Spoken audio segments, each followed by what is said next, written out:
Ayan, magandang umaga po sa inyo lahat. Andito po muli yung lingkod, Sel TV PH, muli nagbabalik. At Sel TV Official pala dito sa ating munting channel. Ayan, bago ang lahat, sana po ay pakisupport nyo po itong ating munting channel para tayo ay dumami-dami ng konti. At maraming salamat na rin pala. Papasalamat po muna ako doon sa mga dumidikit sa ating munting channel. Thank you very much sa inyong lahat, sa mga solid kumari ko dyan. Maraming salamat sa inyong walang sawang pagsuporta. Sa mga marites, maraming salamat sa inyo. Sa mga basher, thank you very much. Kaya pasalamatan po natin silang lahat. Ayan. Pwede pong magbigay ng opinion, wag lamang below the belt. Ayan. So, ayan, tuloy na po tayo kung saan ang ating topic ngayon ay si Bombay. Ang pamilya po ni Bombay, no? Ang kung saan ay talaga naman, winawakwak na naman pala ni Mami Mami, ni Ninang Alma, no? Ninang Berry Berry. Shout out sa inyong dalawa ni Joel Salcedo na makakapal ang mga pagmumukha ninyo. Tuloy na po tayo to. Ito ay real talk na, no? Bakit ganon ang inyong mga ugali? Na kung saan yung may nagbablog, kung saan yung may nag-sponsor, ay doon din kayo sumisiksik at doon kayo dumidikit. Akala ko ba galit kayo sa Kalingap, lalong-lalo na ito si Joel Salcedo, na kung saan ay nire-record mo pa yung record ni Alma, no? No?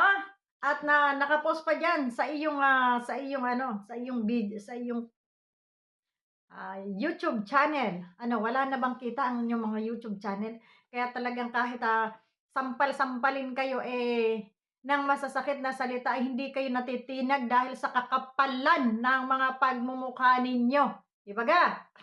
Unang-una, nagtataka lang ako kung bakit, kung alin yung mga talagang medyo talagang iyon yung pinapasok ninyo, no?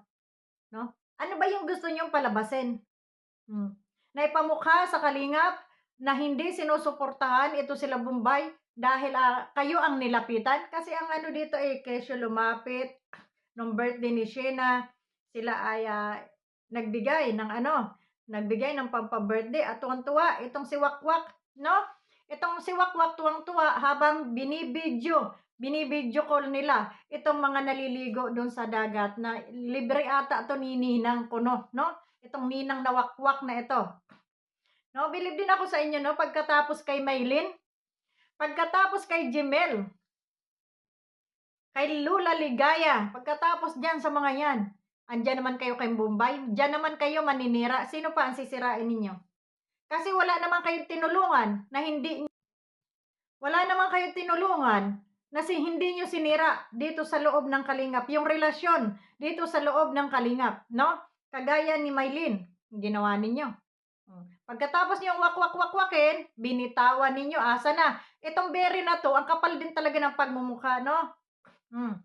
Sasabihin ko na, parehas kayo ni Salcedo, makakapal ang mga mukha. Bakit hindi kayo maghanap ng sarili nyong vlog?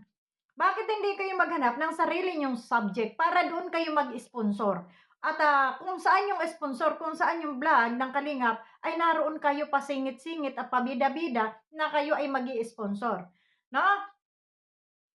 So, nakakapanggigil kayo, nakakapanggigil kayo. Hindi ko malaman kung saan kayo kumuhugot ng tigas ng mga mukha ninyo para kayo ay manulot ng mga i-sponsoran ninyo. Kuno. So, kung ito ay bitawan, kung bitawan ng Kalingap, itong sila Bombay, ano kayang mangyayari dito sa mga pasaw-saw ninyo, no? Sa mga pasaw-saw ninyo, ano kayang mangyayari? Ano kayang mangyayari? Kagaya nga nito, sabi ni Bere Bere, ay nagbigay siya ng 17,000. Yan bang 17,000 mo ay sasapat hanggang sa dulo ng pagtulong ng Kalingap? Sasapat kaya yan? Kasi ito yung mga video ni mga comment ni Garutay, ni Garutay. Babasahin ko lang Sabi ni Berry, Berry, Berry. Tama po ang sinabi mo, hindi alam ni Shena kung ano ang pinagdadaanan ni Madeline, kasi si ate naniniwala sa kabila. Si ate naniniwala sa kabila. Kaya di nagsasabi si Madeline sa ate niya. Sa akin siya humingi ng tulong, kaya nagulat ako sa ginawa ni Shena. It just sad na sarili niyang ate ang dumurog sa kanya. O di ba? Kung anong ginawa ninyo? Sabi uli ni Very Very Much, kung magsalita si Shena sa vlog niya, parang walang nagawa na di tama. Helped ko pa si Shena, 17K. Extra, nasayang lang, kaya nag-stop akong tumulong sa kanila. Bakit? Sino bang nag-imbita sa'yo na tulungan sila? Tapos ngayon ay sisiraan mo ngayon, no? Bakit wala ka na bang maibigay? Wala ka na bang mai-sponsor? Kasi kayo, mga pabida-bida kayo sa una, kunyari, sisilawin nyo sa pera, tutulungan ninyo. Pagka hindi nasunod yung inyong gusto, bibitawan ninyo. No? Grabe mga ugali. Tapos ito pa. Tuloy natin. Deserve po, sabi ni Berry, deserve po ni Madeline kasi nasipag at mabait po siya. Kaya nagulat ako sa mga sinabi ni Shena. Mabuti siyang kapatid at ate sa mga kapatid niya. Ano naman ang dahilan niya? Pinili po niyang manahimik. Kung ano naman ang dahilan niya, pinili po niyang manahimik. Bakit mananahimik? Sabi niya, ito kanyan lahat ito eh. Opo, pero kinausap ko si Madeline, sabi niya hindi totoo na nag-aaral daw po siya ng maayos. Hindi daw po totoo, nag-aaral daw po siya ng maayos. Sa ngayon po sa lola muna sila titira si Madeline para matapos po 2 buwan na lang sa school niya. No worry po, support ko po allowance niya. May magsusupport naman pala. So, kung ako sa Kalingap, bitawan nyo na itong pamilya na to at sinausawa na ni Bere Bere, tingnan natin kung hanggang saan ang kapal ng mukha nito sa pagtulong dito. Kasi alam niyo na may tumutulong dito sa mga ito, nagbibigay naman ng allowance si Kalingap Rab, bakit nyo sinusulot? No? Para sirain. Ngayon, kung bitawan to ng Kalingap, akuin ninyo lahat ng responsibilidad. Baka iiwan nyo na naman, katulad ni Mylene at katulad ni hanggang ngayon sinisira nyo, no? Salamat, ma'am. Napakabait mo. Sabi nitong ano to. Sabi ng Very Very. Diyos mio. Deserve po ni Madeline kasi masipag. Ayan, naulit. Tapos ito. Ano ba yung huli? Sa mga naniniwala kay Madeline, no worries. Tutulungan ko po si Madeline. Baon araw-araw school needs niya. Hindi lang yung baon araw-araw itulong mo. Total, nagpabida-bida ka na rin lang, na-sponsor ka, nawakwak ka, na wala kayong ginawa ni Salcedo, kundi manira dito sa Kalingap. No? Manira ng mga subject ng Kalingap. No? Makakapal ang mga mukha nyo. Gumawa kayo ng sarili nyo. Gumawa kayo ng sarili nyong i-sponsoran. Huwag dito sa Kalingap. Kasi pag binitawan yan ng Kalingap, at wala nang magpa-vlog dyan, pag sinabi ni Kalingap Rab na wala nang mag-vlog dyan, kaya niyong suportahan, kaya niyong yung obligasyon ni, ng Kalingap dyan, wala kayong magawa sa buhay nyo. Kung wala kayong magawa sa buhay nyo, kayong dalawa ni Salcedo, magbigti kayong dalawa para hindi kayo nakakapanira ng kapwa ninyo. Kasi kasiraan na naman itong ginagawa ninyo eh. Kasiraan sa Kalingap. Ano ba talagang gusto nyong gawing dalawa kayo Di na kayo nahiya? Kita nyo, yung vlog na yan, kay Kalingap Rab yan. Pero ano ginagawa nito ni Salcedo? Nakapost pa dyan sa kanyang community. Nakapost. Habang binibidyohan. Hindi ko lubos maisip, bakit ganun kayo? No? Kung saan yung mga vlog ng, doon kayo nakasiksik. Ano ba talaga yung purpose nyo dito? No? Di ba? Akala ko ba, Salcedo, galit ka sa Kalingap? Bakit nakikikontent ka dito sa Kalingap? Ang kapal talaga ng pagmumukha mo, Ang kapal ng pagmumukha ninyo na kayo ay mga pretending, na kayo ay mga sponsor. Mga sponsor ko na. Baka yung pamilya nyo, hindi nyo na-i-sponsoran. At dyan kayo nakasiksik sa may mga vlog ng may mga vlog, Baka yung mga pamilya nyo, naghihikaos din sa Pilipinas, baka may mga kamag-anak kayong mahihirap doon sa mga sulok-sulok na lugar na hindi nyo naaabutan ng tulong. Tapos kayo pabida-bida at pasingit-singit dito sa Kalingap. No? Hindi ako nagtatanggol sa Ang akin dito ay matagal nyo na kasing ginagawa yan. Na kung saan, yung may mga vlog ng Kalingap, nandun kayo nakasingit. No? Nandun kayo nakasingit.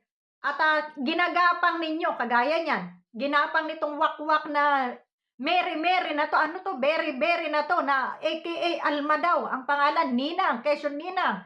Ha? Maganda ba yung ginagawa nyo? Na alam nyo may nagbablog dyan? Hmm. Tapos ibablog ninyo? Buti lang sana kung kalingap. Ang problema, kayo, puro kayo, andun kayo kung saan yung mga kaway ng kalingap, na andun kayo. Naninira pa kayo, kagaya nito ni Salcedo. Itong animal na bakla na to, kung makapanira sa kalingap, wagas. Tapos andito rin lang pala nakadikit. Hindi na kayo nangahiya. Alam nyo, parang nagigets ko na. Siguro, kaya yung sinasabi ni BSM tungkol dito kay Betty Boy, ha? At saka dun sa tatlo sabi niya gusto niyang tanggalin, baka isa ito sa dahilan, no? Itong mga wakwak na sponsor na ito na nanggagapang nakikipag-connect doon sa mga vlogger na ito. No? Hindi kaya, tanong ko lang naman kay Betty Boy. Betty Boy, ikaw ba ay konektado dito kay Ninang na ito? Kasi baka naman yan nga, ang inaano ni BSM, no? Yan yung inaano nila, na itong mga mapanirang ito ay kayo ay may mga kontak. Kaya ganon. So, hindi natin sila masisi. Kaya nga sabi ko, kung may alam, i-broadcast para hindi tayo nangangapa. Hindi lang naman puro na lang lahat. Isipin din natin, hindi naman siguro magkakaganon sila, Kuya Bal, na ganonin, si Kuya Bal man na magsalita. Okay, si Kuya Bal na magsalita. May karapatan siya dahil siya yung founder, Pero itong mga lipores niya, kagaya nila Jeep Alibio, itong mga kasama niya dyan, ito nila Jesus Maria Joseph, wala kayong karapatan, no? Pero si Kuya Bal, may karapatan dyan dahil subject nila yan. Kay naka-scout dito, kila Madeline na to, kila Bombay, So si Kuya Bal ang may karapatan na magsalita, halimbawa kay 20 Boy. Ang pagkakamali lang, bakit nakisawsaw itong mga sawsawerong palaka, no? Na kagaya nila JP Alibio, na mga butbuto, na mga hambog, yan. No? Kasi iniisip ko, inaano ko rin, sabihin na natin si 20 Boy, mabait talaga, tahimik. Pero ang tanong, ano yung malalim na ginawa ni 20 Boy? Bakit humantong sa ganon? No?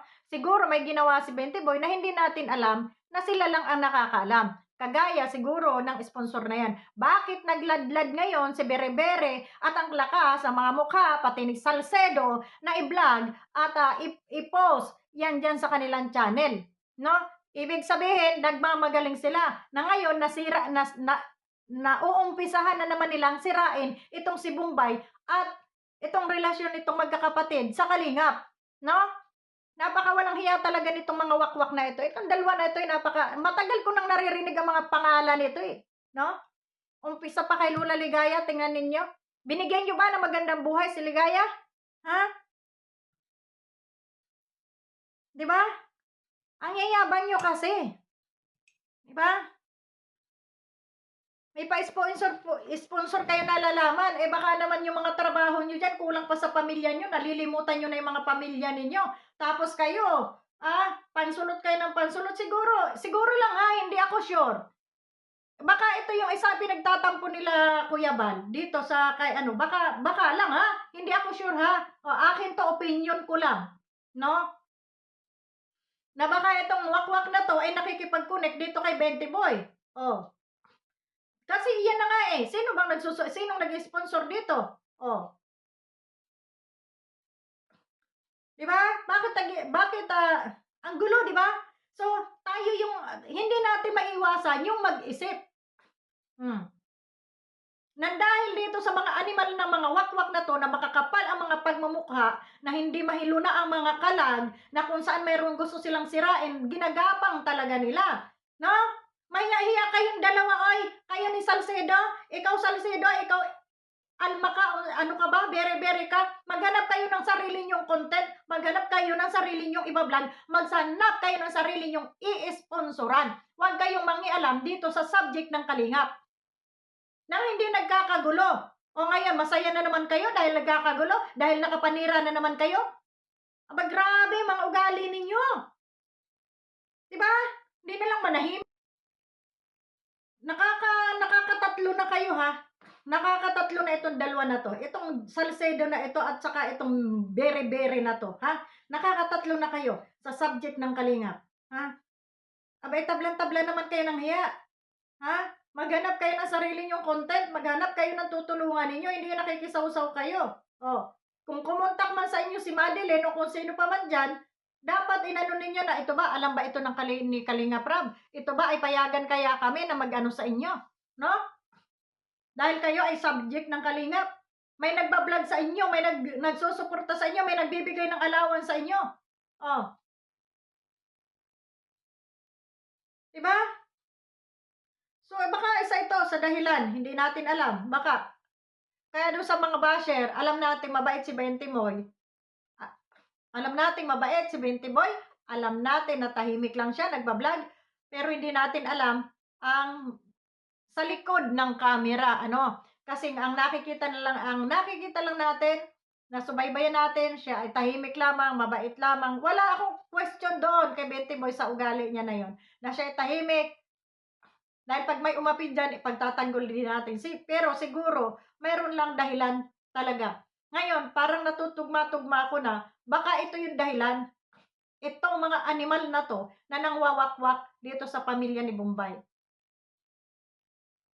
Baka tinuturuan itong sila Bombay na ganito yung sabihin ninyo, ganito yung sabihin ninyo, pinabayaan kayo ng Kalingap. Para masira, no? Para masira. Diba? Ipinahamak dito si Bentiboy. Kawawa naman yung tao. Dapat itong mga animal na to manahimik na eh. Alam niyo kung hindi kayo manahimik, araw-arawin ko kayong mura dyan. Manahimik kayo. Huwag nyo nang ibinablog yung mga yan dahil hindi naman kayo naka-scout dyan. Kung mag-sponsor kayo, marami kayo pwedeng sponsoran. Ang dami nyong kamag-anak, ang dami dyan naghihirap. Maghanap kayo ng subject ninyo, magkumuha kayo ng vlogger ninyo na nagbablog doon sa Pinas, kung hindi man kayo makapag-vlog, at iyon ang suportahan ninyo. Bakit kayo ay nakikisawsaw lagi dito sa Kalingap? Ang kakapal ng mga pagmumukha ninyo. Hindi na kayo nanghiya. So, yun lang. Abangan nyo ang live ko mamaya. Bye-bye. Magkakapi muna ako. Maraming salamat po sa mga tumangkilik dito sa ating munting channel. Thank you very much sa inyong lahat. Babu!